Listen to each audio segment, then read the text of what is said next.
بسم اللہ الرحمن الرحیم۔ السلام علیکم۔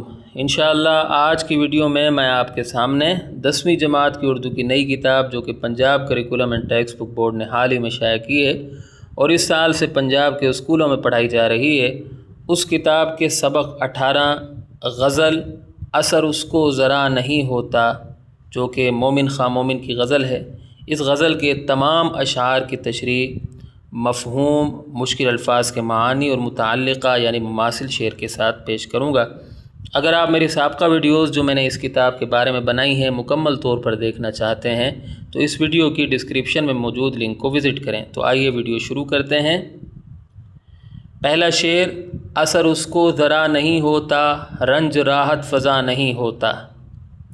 مشکل الفاظ کے معنی: رنج، غم، اندوہ، دکھ یا درد، راحت فضا، سکھ پہنچانے والا یا آرام بڑھانے والا۔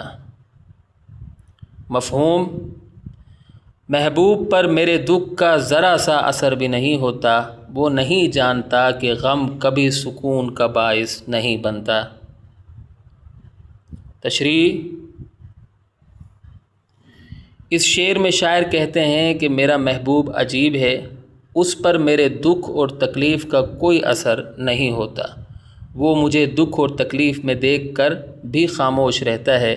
میں نے اس کی خاطر دکھ، رنج اور تکلیفیں برداشت کی ہیں، مگر اس نے کبھی مجھ سے یہ نہیں پوچھا کہ تم اتنے دکھی کیوں ہو۔ میرے محبوب کو یہ بھی نہیں معلوم کہ محبت کا روگ کتنا اذیت ناک ہوتا ہے۔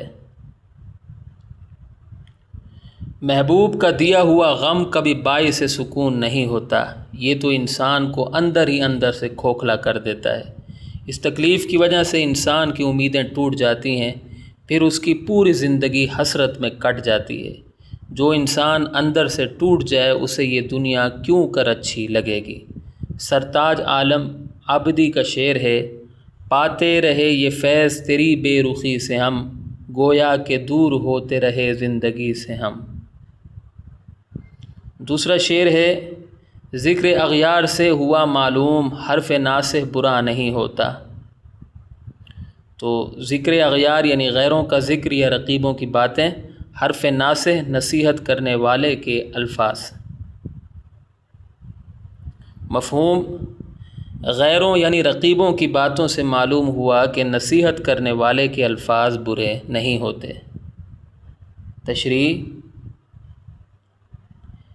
اس شعر میں شاعر کہتے ہیں کہ پہلے ہم غیروں کی باتوں پر کوئی توجہ نہیں دیتے تھے، ہمارے مخالفین ہمیں سمجھاتے تھے کہ محبت کے میدان میں مت کودو، مگر ہم ان کی باتوں پر کان نہیں دھرتے تھے۔ اب جب ہم محبوب کی بے رخی اور جفا دیکھ چکے ہیں تو جان گئے ہیں کہ محبت واقعی حسرت و یاس پر ختم ہوتی ہے۔ اب ہم جان گئے ہیں کہ نصیحت کرنے والے کے الفاظ برے نہیں ہوتے۔ اگر ہم ناصحوں کی تلخ باتوں پر عمل کر لیتے تو آج ہمارا یہ حال نہ ہوتا۔ وہ ہمیں عشق و محبت سے منع کرتے تھے تو اچھا ہی کرتے تھے، وہ ہمارے بھلے کی بات کرتے تھے مگر ہم نہ سمجھتے۔ اب محبت کی ہے تو جان گئے ہیں کہ وہ بالکل ٹھیک کہا کرتے تھے۔ نعیم الرحمن شائق کا شعر ہے: بڑے بوڑھے یہ کہتے تھے محبت روگ ہے دل کا، مگر ہم سے نہ سمجھ کب مانتے تھے ان کی باتوں کو۔ تیسرا شعر ہے: تم ہمارے کسی طرح نہ ہوئے، ورنہ دنیا میں کیا نہیں ہوتا۔ تو یہ بڑا آسان شعر ہے، اس میں کوئی مشکل لفظ نہیں ہے۔ مفہوم: اے محبوب تم ہمارے نہ ہو سکے، حالانکہ اس دنیا میں بڑے بڑے کام ہو جاتے ہیں۔ تشریح: اس شعر میں شاعر کہتے ہیں کہ اے محبوب ہم نے بہت کوشش کی کہ تم ہمارے ہو جاؤ، تم بھی ہم سے محبت کرنے لگو، تم بھی ہمیں چاہنے لگو، تمہارا دل بھی ہماری محبت سے معمور ہو جائے، تم بھی ہمارے عشق میں مبتلا ہو جائے، تمہارا دل بھی ہمارے لیے دھڑکے۔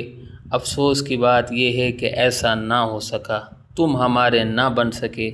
ہم نے اس دنیا میں بہت سے ناممکن کاموں کو ممکن ہوتے دیکھا ہے، ہم نے اس عالم میں بہت سی مشکلات کو حل ہوتے دیکھا ہے، ہم نے یہاں بہت سی الجھنوں کو سلجھتے دیکھا ہے، لیکن تمہارے اور ہمارے مابین عشق و محبت کا مسئلہ حل ہی نہیں ہو پا رہا ہے۔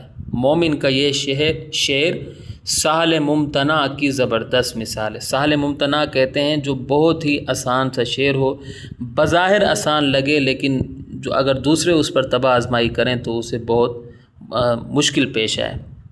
آل احمد سرور کا شعر ہے، ہم جس کے ہو گئے وہ ہمارا نہ ہو سکا، یوں بھی ہوا حساب برابر کبھی کبھی۔ چوتھا شعر ہے، تم میرے پاس ہوتے ہو گویا جب کوئی دوسرا نہیں ہوتا۔ مفہوم، یہ بڑا آسان سا شعر ہے، اس میں کوئی مشکل لفظ نہیں ہے۔ اے محبوب جب میرے پاس کوئی نہیں ہوتا تو تم میرے ساتھ ہوتے ہو۔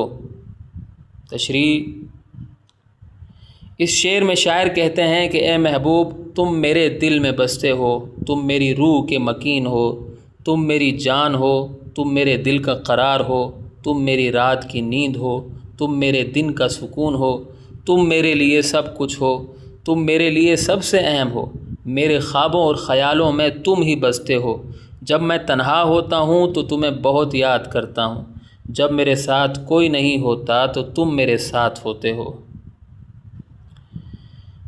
جب میں اکیلا ہوتا ہوں تو تمہاری یادیں مجھے ستاتی ہیں، جب میں تنہائی میں تمہیں یاد کرتا ہوں تو میری اداسی راحت میں بدل جاتی ہے۔ مومن کا یہ شعر سہل ممتنع کی زبردست مثال ہے۔ یہ وہی شعر ہے جس کے لیے غالب جیسے عظیم شاعر اپنا پورا دیوان دینے کے لیے تیار ہو گئے تھے۔ غالب نے جب یہ شعر سنا تو انہوں نے کہا کہ میں اپنی پوری دیوان، اپنا پورا جو کلام ہے، دیوان ہے، میں اس شعر پر قربان کرتا ہوں۔ تو اب آپ دیکھیے اس شعر کی کیا شان ہوگی، حالانکہ بظاہر تو بڑا آسان سا لگتا ہے۔ حضرت دیوبندی کا شعر ہے، تو میرے ساتھ ہے دنیا ہے میرے دامن میں، تجھ سے بچھڑوں تو زمانے میں اکیلا ہو جاؤں۔ پانچواں شعر ہے، حال دل یار کو لکھوں کیوں کر، ہاتھ دل سے جدا نہیں ہوتا۔ تو اس میں بھی کوئی مشکل لفظ نہیں ہے، کیوں کر جو لفظ ہے اس کا مطلب ہوتا ہے کیسے۔ چلیں جی مفہوم پر آ جاتے ہیں۔ میں اپنے دل کا حال محبوب کو کیسے لکھ سکتا ہوں، میرا ہاتھ تو دل سے جدا ہی نہیں ہوتا۔ تشریح، اس شعر میں شاعر کہتے ہیں کہ عشق و محبت نے مجھے وہ روک دیا کہ بیان نہیں کر سکتا۔ محبوب مجھ سے دور ہے، میں اس کی یاد میں تڑپ رہا ہوں۔ دل چاہتا ہے کہ اپنے دل کی کیفیات سے محبوب کو مطلع کروں، دل چاہتا ہے محبوب کو خط لکھوں، مگر میں ایسا نہیں کر سکتا۔ دراصل اچھا اس کو جو ہے یہاں آپ کوما بھی لگا، چلو یہ بھی صحیح ہے، برا یہ بھی ٹھیک ہے۔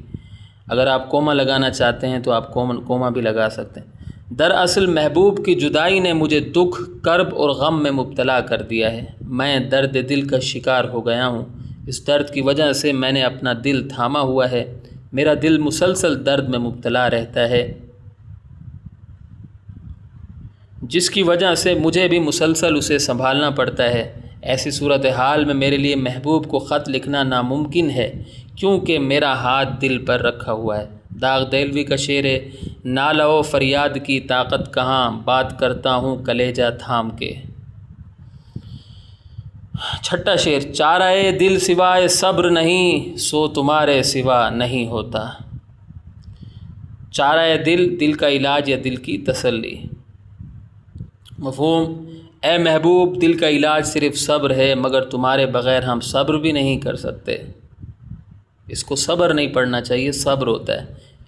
تشریح، اس شعر میں شاعر کہتے ہیں کہ اے محبوب ہم جانتے ہیں کہ دل کا علاج صرف صبر ہے، صبر کے علاوہ دل کا کوئی علاج نہیں ہے، اس کا علاج کوئی معالج بھی نہیں کر سکتا۔ جب بھی دل دکھ اور کرب میں مبتلا ہو صبر کر لینا چاہیے۔ جب کوئی صبر کرے گا تو آہستہ آہستہ اس کا دل پرسکون ہو جائے گا، پر ہم کیا کریں، ہم تو صبر بھی نہیں کر سکتے۔ ہمیں تو صبر و قرار اس وقت آئے گا جب تم ہمارے ساتھ ہوگے۔ تمہارے بغیر ہم بے چین ہی رہیں گے، تمہاری یاد میں تڑپتے رہیں گے، مسلسل درد دل کا شکار رہیں گے۔ سو اگر تم چاہتے ہو کہ ہم درد دل سے شفا پا جائیں تو ہمارے ساتھ رہو، بصورت دیگر ہمارے دل کا علاج مشکل کیا ناممکن ہے۔ جون ایلیا نے کیا خوب کہا تھا، تیرے بغیر مجھے چین کیسے پڑتا ہے، میرے بغیر تجھے نیند کیسے آتی ہے۔ ساتواں شعر، کیوں سنے عرض مستر مومن، صنم آخر خدا نہیں ہوتا۔ تو عرض مستر یعنی مجبور، محتاج، بے چین یا بےتاب کی التجا، صنم محبوب یا بت۔ مفہوم: مومن محبوب تم جیسے بےتاب شخص کی گزارش نہیں سنے گا کیونکہ وہ خدا نہیں ہے۔ تشریح: اس شعر میں شاعر کہتے ہیں کہ محبوب میری فریاد نہیں سنے گا، مجھ جیسے بے قرار شخص کی التجا اس پر کوئی اثر نہیں کرے گی، میرے دکھ اور کرب کو دیکھ کر وہ بے رخی برتے گا۔ محبوب کے ہجر اور جفا نے مجھے تباہ حال کر دیا ہے، لیکن میری تباہ حالی دیکھ کر وہ ٹس سے مس نہیں ہوگا۔ میرا محبوب صنم کی طرح ہے، جس طرح بت دکھ اور تکلیف کو دیکھ کر بے چین رہتا ہے، اسی طرح میرا محبوب بھی میرا غم دیکھ کر ساکت رہتا ہے۔ لاچاروں کی فریاد تو رب سنتا ہے، وہی دکھوں کا مداوع کرتا ہے۔ حقیقت تو یہ ہے کہ صنم صنم ہوتا ہے، رب رب ہوتا ہے۔ رب تعالیٰ جیسی شان کسی کی نہیں ہو سکتی، وہی دکھی دلوں کی فریاد سنتا ہے۔ اکبر الہ آبادی کا شعر ہے: خدا سے مانگ جو کچھ مانگنا ہے اے اکبر، یہی وہ در ہے کہ ذلت نہیں سوال کے بعد۔ تو یہاں اگر ہماری ویڈیو اختتام کو پہنچتی ہے، امید کرتا ہوں کہ آپ کو میری یہ کاوش پسند آئی ہوگی۔ اگلی ویڈیو تک کے لیے مجھے اجازت دیں۔